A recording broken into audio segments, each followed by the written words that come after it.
हो गई sir. Okay.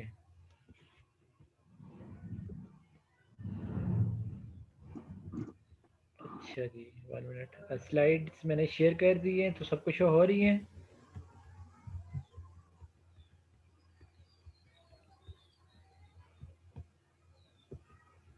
मोहित, class के एंड पे आपने फॉर्म लाजमी सेंड फिल करना है जो भी आपको डिपार्टमेंट की तरफ से बताया गया है।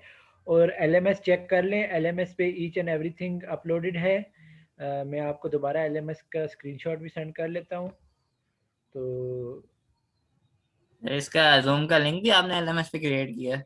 जी जी, जूम का लिंक किया। आपको पता है कि मेरा जो लिंक होता है वो फॉर ऑल क्लासेस सेम होता है, क्योंकि मैं पर्सनल मीटिंग आईडी यूज़ कर रहा हूँ।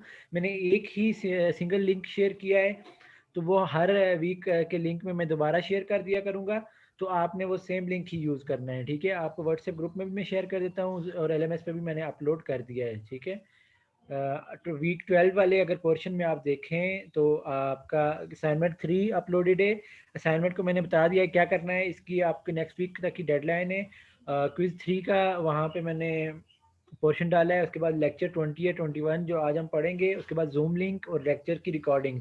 रिकॉर्डिंग में मैंने वो लिंक दिया है जो फोल्डर आपने गूगल ड्राइव का क्रिएट किया हुआ है जिसमें आप डालोगे, ठीक है। वो आपने मुझे शेयर कर दिया था, वो मैंने रिकॉर्डिंग्स का लिंक डाल दिया हुआ है, ठीक है। इस तरह हर वीक में मैं ये ऐड करता जाऊँगा। बाकी आई थिंक 14 लेक्चर तक जो हमने लेक्चर पढ़ने हैं वो मैंने अपलोड कर दिए हैं। इधर जो लास्ट 2 वीक्स रह जाएंगे उनके लेक्चर्स भी मैं अपलोड कर दूंगा, ठीक है। Yes sir. अच्छा जी, हम आर्किटेक्चर पैटर्न्स को कंटिन्यू कर रहे थे। तो हमने इससे पहले लेयर्ड आर्किटेक्चर और पाइप एंड फिल्टर पढ़ लिया है। आज हमने पढ़ना है multi view model view controller MVC, ठीक है। एमवीसी आज से 3-4 साल पहले तक बहुत ज़्यादा यूज़ हो रहा था डॉट नेट फ्रेमवर्क के। डॉट नेट का फ्रेमवर्क के बहुत ज़्यादा यूज़ हो रहा था, लेकिन अब थोड़ा सा मतलब इतना ज़्यादा इन नहीं है मार्केट में ड्यू टू अदर फ्रेमवर्क्स। काफ़ी ज़्यादा आपको पता है वेब बेस्ड फ्रेमवर्क आ चुके हैं जिसमें आपके पास क्रॉस प्लेटफॉर्म फ्रेमवर्क्स हैं, मतलब ई कॉमर्स वगैरह के लिए अलग फ्रेमवर्क हैं, क्रॉस प्लेटफॉर्म के लिए रिएक्ट फ्लटर अलग फ्रेमवर्क हैं। इसी तरह लारावेल का बहुत ज़्यादा स्कोप है, तो इसीलिए एमवीसी जो है वो थोड़ा सा कम हो गया है, ठीक है। MVC basically dot nets based है, ये विजुअल स्टूडियो के साथ बिल्ट इन आता है, ठीक है। इसमें मॉडल होता है, व्यू होता है, कंट्रोलर होता है। अब क्या होती है ये तीन चीज़ें और इनकी फंक्शनैलिटीज़ क्या हैं, तो ये हम डिस्कस करते हैं। Model view controller architecture pattern divide interactive application to 3 components. The model contain core functionality and data. View display information to the user, control handle user input, ठीक है।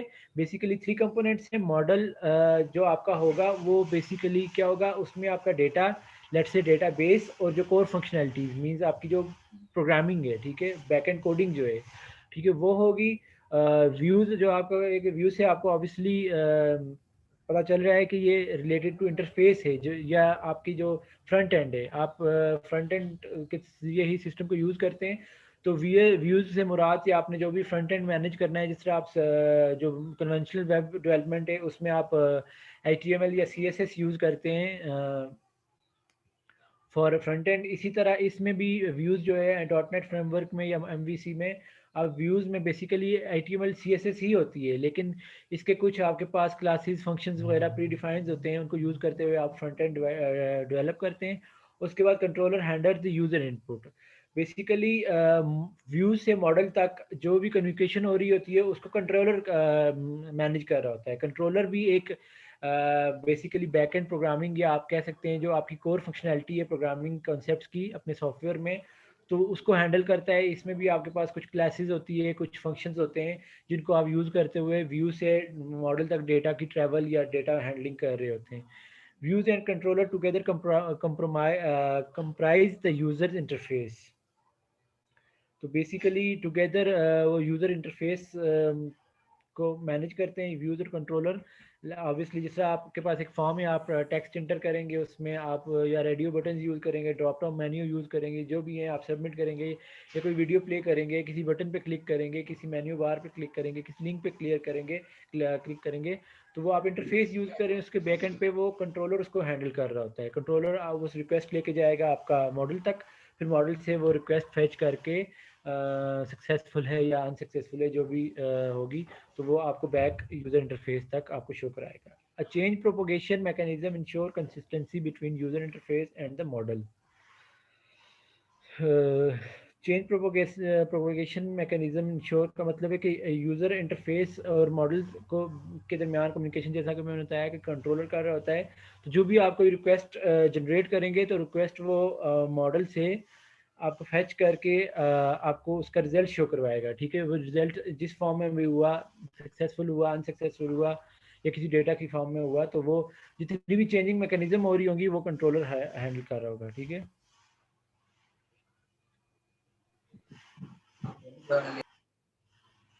अच्छा, काइंडली अपना माइक जिसका भी ऑन था तो आप ऑफ करें।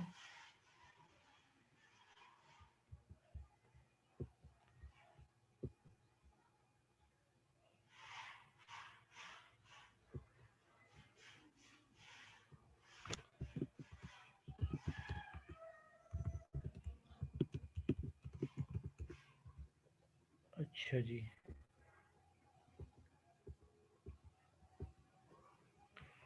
अच्छा जी, एक एग्जांपल है जिसमें कोड डेटा है। कोड डेटा आपको पता है कि टेबल टेबल की फॉर्म में है, और उसके बाद कुछ आपके पास पाई चार्ट, बार चार्ट इसकी फॉर्म में भी आप शो कर सकते हैं। इंटरेक्टिव एप्लीकेशन विद जाने हो रही है सर।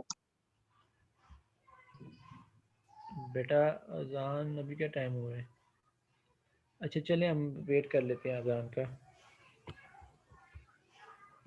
एमवीसी के अलावा इससे पहले अगर हम बहुत मुश्किल होता था कि हम सेम डेटा को डिफरेंट फंक्शनैलिटीज से शो करते, वो प्रोग्रामिंग हमारे लिए हार्ड होती थी। तो थ्रू यूजिंग एमवीसी हमें जस्ट कंट्रोलर पार्ट में उसको हैंडल करना पड़ता है। इंटरफेस और मॉडल जो होता है वो सेम रहता है, ठीक है। तो जस्ट आपने कंट्रोलर पार्ट में थोड़ी सी कोडिंग में मॉडिफिकेशन करनी पड़ती है, तो आपको जिस तरह डेटा की रिप्रेजेंटेशन चाहिए होती है तो डेटा को आप शो करवा सकते हैं। MVC divides solution अब डिस्कस करते हैं। MVC divides an interactive application into three processing areas: processing, output, or input. Model component encapsulate core data and functionality. The model is independent of specific output representation or input behavior. Basically model में आपने core functionalities और data handle किया है, तो model जो है वो independent component है, ठीक है। आप कंट्रोलर या व्यू में जो भी चेंजेस करते हैं उससे मॉडल में अफेक्ट नहीं होगे। जस्ट आपने वहाँ पे जो भी फंक्शन कॉल्स हैं या वेरिएबल नेम्स वगैरह हैं उनको हैंडल करना है। बाकी जो आपका मॉडल कंपोनेंट है वो इंडिपेंडेंट होगा। View component display information to the user. A view obtain data from model. There can be multiple views of a model. जैसे हमने पहले बताया कि एक हमारे पास डेटा था जिस तरह एग्जांपल में, और उसके हमारे पास कितने व्यूज थे? 4 टाइप ऑफ व्यूज थे। सेपरेट शीट था, पार्लियामेंट था, बार चार्ट था या पाई चार्ट था। तो इसमें हमारे पास मॉडल क्या रहा? मॉडल कंपोनेंट सेम रहा। हमने व्यूज को अपनी रिक्वायरमेंट के मुताबिक मॉडिफाई करके शो करवाया, ठीक है। Each view has an associated controller component. Her view का जो कंट्रोलर कंपोनेंट होगा वो डिफरेंट होगा। बेसिकली मॉडल से डेटा को डिफरेंट फॉर्म में रिप्रेजेंट या डिफरेंट फॉर्म में उसकी रिप्रेजेंटेशन को हैंडल करना वो किसका काम है? कंट्रोलर का काम है। तो जो वैसे मैंने पहले बताया, व्यूज और मॉडल एक इंडिपेंडेंट कंपोनेंट होंगे, उन वो इफेक्ट नहीं करेगा। जो भी आपने चेंजेस करनी होगी वो आपने कंट्रोलर पार्ट में करनी होगी।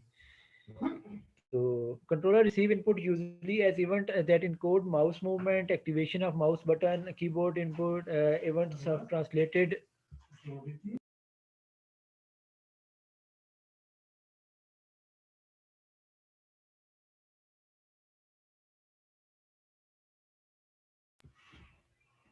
Actually, events are translated to the service request for a model or view.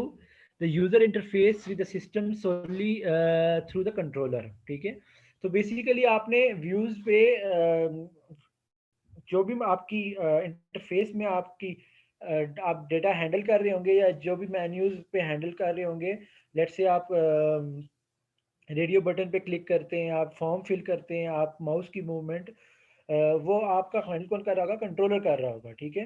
तो आपने लेट से कोई डेटा रिक्वेस्ट जनरेट की, वीडियो बटन पे क्लिक किया, प्ले किया, तो वो रिक्वेस्ट थ्रू कंट्रोलर जाएगी आपके मॉडल तक। मॉडल से आपको वो वीडियो उठा के प्ले कराएगा।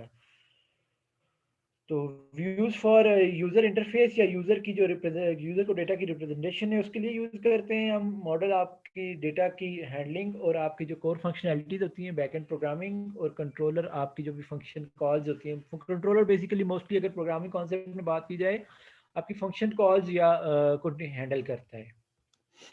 ऑब्वियसली लेट्स से आप प्ले का बटन है, प्ले के पीछे एक प्ले का फंक्शन को इम्प्लीमेंट होगा, तो कंट्रोलर फंक्शन कॉल करेगा प्ले की, तो वो फिर जो फंक्शन की डिक्लेरेशन या डेफिनेशन है वो प्रोग्रामिंग के थ्रू वो मॉडल तक ट्रैवल करेगा, क्योंकि कोर फंक्शनैलिटी मॉडल में इम्प्लीमेंटेड है। तो वहाँ से वो वीडियो का एड्रेस उठाएगा, एड्रेस उठा के आपको प्ले करेगा। तो इसमें पढ़ाने का मकसद ये था एमवीसी कि आपको नो हो कि एमवीसी किस तरह वर्क करता है, लेकिन आजकल ये बहुत कम यूज़ होती है। मेरे ख्याल में मैंने हार्डली पिछले 2-3 सालों में किसी से सुना हो कि वो एमवीसी पे काम कर रहे हैं, क्योंकि आजकल तो ज़्यादा फोकस होता है मोबाइल एप्लीकेशंस पे। डेस्कटॉप एप्लीकेशंस आज से 4-5-6 साल पहले तक काफ़ी ज़्यादा इन थी। अब ज़्यादा फोकस जो हो रहा है वो मोबाइल एप्लीकेशन डेवलपमेंट पे ही हो रहा है। डेस्कटॉप एप्लीकेशन बहुत कम हो चुकी हैं, लेकिन फिर भी कुछ इंटरप्राइज सॉल्यूशंस के लिए लोग इम्प्लीमेंट कराते हैं, लेकिन मोस्टली फोकस करते हैं डेस्कटॉप से वेब बेस्ड एप्लीकेशन पे। इसलिए वेब बेस्ड टेक्नोलॉजी और मोबाइल एप्लीकेशन डेवलपमेंट टेक्नोलॉजी ज़्यादा फास्टली ग्रो कर रही हैं और बहुत ज़्यादा मेच्योर हो रही हैं। अभी भी काफ़ी मेच्योर है और new technologies, emerging technologies by time आ रही हैं साथ साथ। तो डेस्कटॉप एप्लीकेशन पे इसलिए ज़्यादा फोकस इतना ज़्यादा नहीं है, लेकिन फिर भी अगर आप क्रॉस प्लेटफॉर्म डेवलपमेंट यूज जिस तरह रिएक्ट या फ्लटर वगैरह यूज़ कर रहे हैं, तो उसमें आप ऑब्वियसली डेस्कटॉप प्लेटफॉर्म भी इम्प्लीमेंट कर सकते हैं। तो ये जस्ट ही क्लास डायग्राम में मॉडल की, व्यू की, कंट्रोलर की, उसकी रिस्पॉन्सिबिलिटीज लिखी हुई है। तो ये आपने पढ़ लेना है, मैंने आपको आसान लफ्ज़ों में बता भी दिया है, ठीक है। ये कुछ एग्जांपल है, एक स्मॉल टॉक है, एमएफसी है, ये सॉफ्टवेयर बेस्ड सॉल्यूशंस हैं कुछ। ये आपने नेट में सर्च कर लेने हैं कि ये किस तरह वर्क करते हैं। तो बेसिकली स्मॉल टॉक या एमएफसी में जो आर्किटेक्चर है, पैटर्न है, वो आपका एमवीसी है, मॉडल व्यू कंट्रोलर। कौन सी के बेनिफिट्स क्या है हमारे पास एमवीसी के? मल्टीपल व्यू होता है सेम मॉडल के। आपने जिस तरह डेटा की रिप्रेजेंटेशन करानी है आप करवा सकते हैं। आपके पास डेटा सेम रहता है, आप उसकी रिप्रेजेंटेशन पे वर्क करते हैं, रिप्रेजेंटेशन आप डिफरेंट वे में करवा सकते हैं। Synchronized views, pluggable views and controller. Pluggable से मुराद कि आप कंट्रोलर में मतलब किसी भी टाइम कुछ भी चेंजेस कर सकते हैं, ठीक है। एक्सचेंजेबिलिटी एंड लुक एंड फील। तो मोस्टली आपके पास ना जिस तरह ग्राफिकल फॉर्म या डेटा को आपने ग्राफिकल फॉर्म में शो कराना होता है, जिस तरह हमारे पास एक डेटा की मल्टीपल व्यूज़ होते हैं, जिस तरह मैंने आपको एग्जांपल दी, तो उसके लिए एमवीसी जो आर्किटेक्चर था वो बेस्ट था। लेट्स से कि हम अक्सर हम जो हमारे पास जो फोल्डर होता है, फोल्डर्स में सब फोल्डर्स वगैरह पड़े होते हैं, फाइल्स पड़ी होती हैं। तो कभी हम उसका लिस्ट व्यू जनरेट करते हैं, कभी ग्रिड व्यू जनरेट करते हैं, कभी लार्ज आइकन यूज़ कर सकते हैं। तो इसी तरह सेम कॉन्सेप्ट है आपका मॉडल व्यू कंट्रोलर का भी। तो आप सेम डेटा पे डिफरेंट जो उसकी रिप्रेजेंटेशन है वो अप्लाई कर सकते हैं।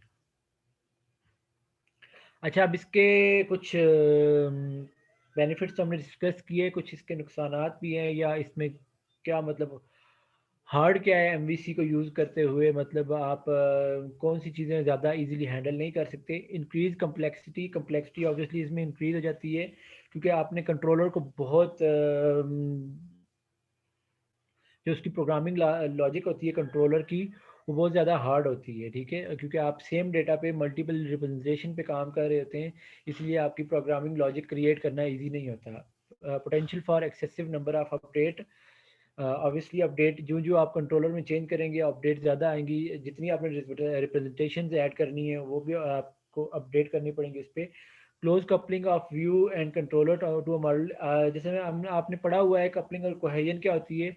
आपको पता है कि हाईली कोहेसिव जो आपके पास एलिमेंट्स होते हैं वो ज़्यादा एफिशिएंट होते हैं, और जो टाइटली कपल्ड होते हैं वो एफिशिएंट नहीं होते। इसीलिए बट इन केस एमवीसी में आपके पास सेम डेटा पे या सेम मॉडल पे आप मल्टीपल व्यूज अप्लाई कर रहे होते हैं, तो उसमें जो कपलिंग होती है वो स्ट्रांग होती है। तो inefficiency of a data access in view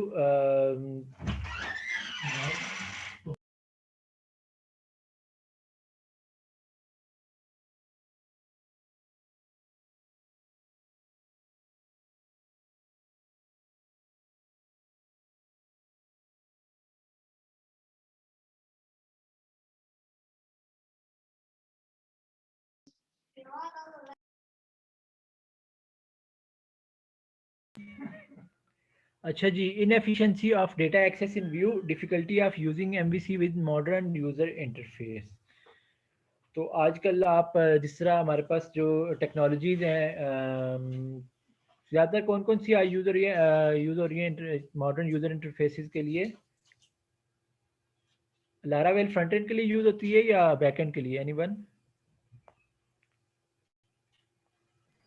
backend के लिए इस्तेमाल होती बैकएंड के लिए होती है। अच्छा, कुछ जावास्क्रिप्ट वगैरह, जेक्यूरीज वगैरह जो हैं वो मेरे ख्याल में जावास्क्रिप्ट, तो वो मेरे ख्याल में उसके उसके साथ ज़्यादा इतनी ज़्यादा ये कंपेटिबल नहीं है एमवीसी, तो इसीलिए बहुत जल्दी बहुत कम चली है, लेकिन काफ़ी ज़्यादा चल रही है एमवीसी, लेकिन बहुत कम चल रही है मेरे ख्याल में। 2011 से 2015 तक एमवीसी काफ़ी ज़्यादा यूज़ हो रही है। जब तक जो डेस्कटॉप एप्लीकेशन यूज़ होती रही हैं एमवीसी बहुत ज़्यादा यूज़ सर लारावेल में भी एमवीसी यूज होता है होता है। वो तो सर, एम पीएचपी में मॉडल भी व्यू होता है। कंट्रोलर्स। बिल्कुल, पीएचपी में भी होता है। पीएचपी में आपने सुना होगा, पीएचपी इग्नाइट का नाम सुना है आपने? सर सुना होगा। बिल्कुल, वो पीएचपी में भी एमवीसी यूज़ हो रहा है। मतलब जैसा आपने कहा, लारावेल का मुझे इतना ज़्यादा आइडिया नहीं है।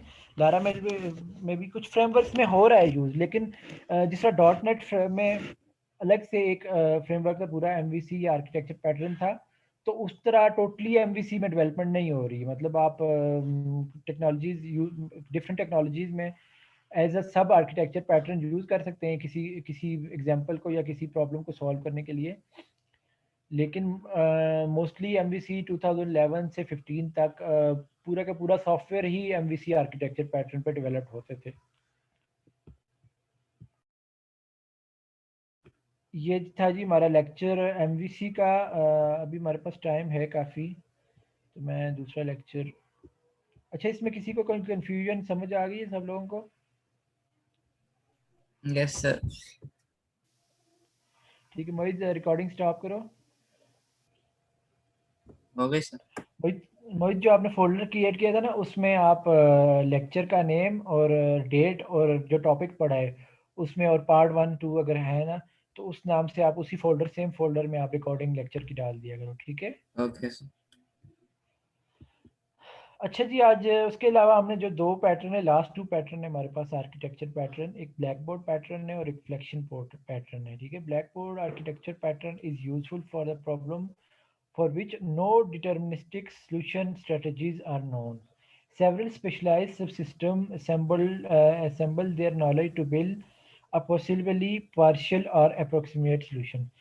एक्चुअली में जिस तरह आपने लास्ट आर्किटेक्चर पैटर्न पढ़े थे, एमवीसी लेयर्ड आर्किटेक्चर या पाइप एंड फिल्टर, जिस तरह लेयर्ड आर्किटेक्चर में आपके पास जो डेटा है वो लेयर्ड की फॉर्म में हो, मतलब डिफरेंट प्रोसेसिंग स्टेजेस, नहीं डिफरेंट, मतलब आपके पास ग्रुप्ड हों कंपोनेंट्स के, तो आप उसको लेयर्ड आर्किटेक्चर यूज़ करके डेवलप कर सकते हैं। या आपको डिफरेंट ट्रांसफॉर्मेशन रिक्वायर्ड हो डेटा की, तो फिर आप पाइप एंड फिल्टर यूज़ करते हैं। तो उसके अलावा आपके पास सेम डेटा पे या सेम मॉडल पे आपको डिफरेंट व्यूज़ रिक्वायर्ड हो, तो आप एमवीसी यूज़ करते हैं।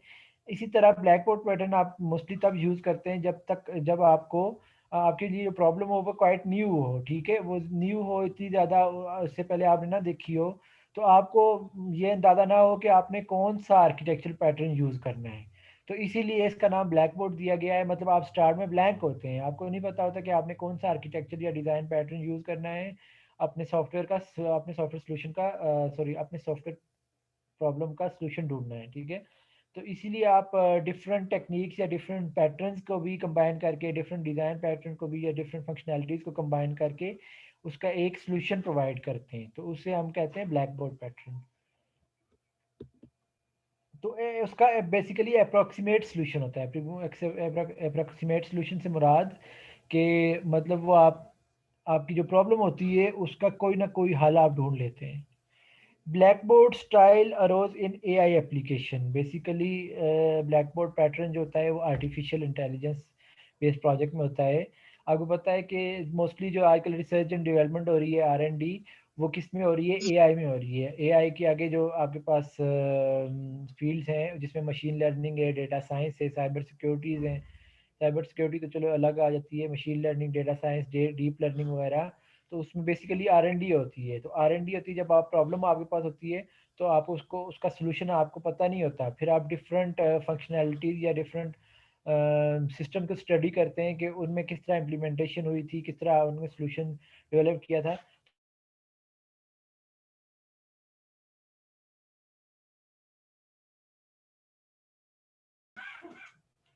Consider many diverse experts sitting around a blackboard, all attempting to cooperate in a solution of a large complex problem. As any given expert recognizes some part of problem, he grabs a sub problem, goes away and work on it.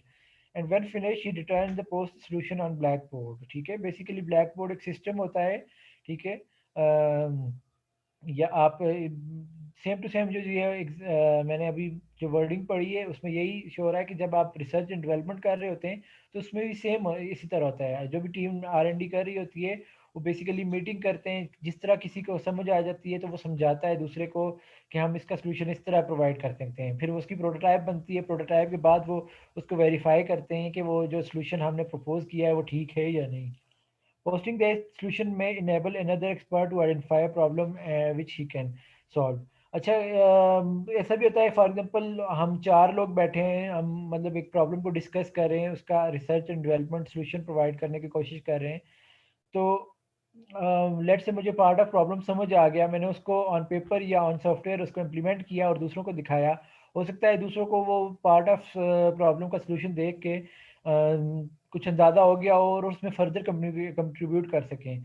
तो इस तरह मतलब क्या नाम है, collaboration से आप इस प्रॉब्लम का हल ढूंढ सकते हैं। तो बेसिकली ब्लैक बोर्ड पैटर्न जो है वो एक कोई जिस तरह लेयर्ड आर्किटेक्चर या पाइप एंड आर्किटेक्चर या एमवीसी की तरह की फंक्शनैलिटी नहीं होती इसमें। इसमें जस्ट आपकी डिस्कशंस होती हैं, आपके जहन में जो जो उसका पॉसिबल सोल्यूशन आता जाता है, आप ग्रुप में डिस्कस करते हैं, फिर उसका प्रोटोटाइप प्रिपेयर करते हैं, प्रोटोटाइप प्रिपेयर करने के बाद आप उसकी को वेरिफिकेशन करते हैं। अच्छा जी, समरी क्या है जी? अब इसमें जो हमने पीछे पढ़ा, independent program access and communicate exclusively through a global data repository known as blackboard. तो बेसिकली ब्लैकबोर्ड की रिपोजिटरीज काफ़ी होती हैं। जिस तरह के सॉल्यूशंस जो होते हैं, आपने जो जो जो आप पॉसिबल सॉल्यूशन बताते जाते हैं, जो आपके पास अगर सॉल्यूशन ठीक है या नहीं भी गलत भी है, तो आप ब्लैकबोर्ड आपके पास सिस्टम होता है उसमें पोस्ट कर देते हैं। Component independent programs sometimes referred to as knowledge sources and a blackboard ठीक है। बेसिकली काफ़ी ज़्यादा आपके पास नॉलेज सोर्सेज हैं जिसमें आपके पास कुछ ना कुछ किसी ना किसी स्पेसिफिक प्रॉब्लम का सलूशन पड़ा होता है। अगर हम गिटहब की बात करें, उसको हम ब्लैक बोर्ड तो नहीं कह सकते, लेकिन गिटहब भी एक नॉलेज सोर्स है जिसके बाद जिसमें आपके पास कुछ ना कुछ उसकी जो रिपोजिटरी है उसमें वास्ट आपको डेटा मिल जाता है किसी ना किसी सॉफ्टवेयर प्रॉब्लम का। इसी तरह स्टेक ओवरफ्लो है, स्टेक ओवरफ्लो में भी आपको सॉफ्टवेयर प्रॉब्लम्स का सलूशन मिल जाता है, ठीक है, प्रोग्रामिंग के कॉन्सेप्ट से। तो आप लोगों ने गिटहब या स्टेक ओवरफ्लो यूज़ किया होगा आई थिंक। यस सर, किया। अच्छा जी, अच्छा मीटिंग एंड होने वाली है तो हम इसको ख़त्म कर देते हैं। Connector access to backboard may be by direct memory reference or can be through procedure called database query। मतलब वो जो आपने सॉल्यूशन जो है ब्लैक बोर्ड पे सेव किए हैं वो आप चलो जो वो जिस तरह भी आप यूज़ करना चाहें कर सकते हैं। Data element data store in black board topology star topology होती है, बेसिकली आपका दरमियान में ब्लैक बोर्ड होता है और साइड पे आपके जो पार्टिसिपेंट होते हैं वो वेरिएंट। अच्छा, इसके बेसिकली 2 वर्जन्स हैं। One program poll the blackboard to determine if any values of interest have changed. Blackboard manager notify interested component to update of an update. Basically जो जो आप सॉल्यूशन डेवलप करते जाते हैं तो वो आप पोस्ट करते जाते हैं, तो उसका आप या तो वर्जन आप कोई वैल्यूज फॉर एग्जांपल आप कह लें वर्जन 1.1 वर्जन 1.2, या आपका जो प्रोग्राम मैनेजर होता है या ब्लैकबोर्ड मैनेजर होता है वो नोटिफाई करता है कि जो इस सॉल्यूशन में थोड़ी सी अपडेट आई है तो उसको चेक कर लिया जाए। ये कुछ यूजेस हैं, कुछ सॉफ्टवेयर हैं जिसमें ब्लैक बोर्ड पैटर्न यूज़ हुआ है। बेसिकली ज़्यादातर ये बायोमेडिकल डोमेन में यूज़ होता है ब्लैक बोर्ड पैटर्न, क्योंकि बायोमेडिकल डोमेन आपको पता है कि एक कॉम्प्लेक्स डोमेन है, तो उसका सॉल्यूशंस आपको इजीली नहीं मिलता, तो आप यही उसमें ज़्यादातर रिसर्च एंड डेवलपमेंट होती है, लाइक जिस तरह मशीन लर्निंग या डेटा साइंस में आर्टिफिशियल इंटेलिजेंस बेस्ड होती है। और ज़्यादातर आर्टिफिशियल इंटेलिजेंस की डोमेन भी जो है वो ज़्यादातर उसकी एप्लीकेशन बायोमेडिकल डोमेन में ही है। ये जी कुछ एग्जांपल है, दरमियान में आपको ब्लैक बोर्ड है और साइड पे आपके क्लाइंट्स है और एक कंट्रोल मॉड्यूल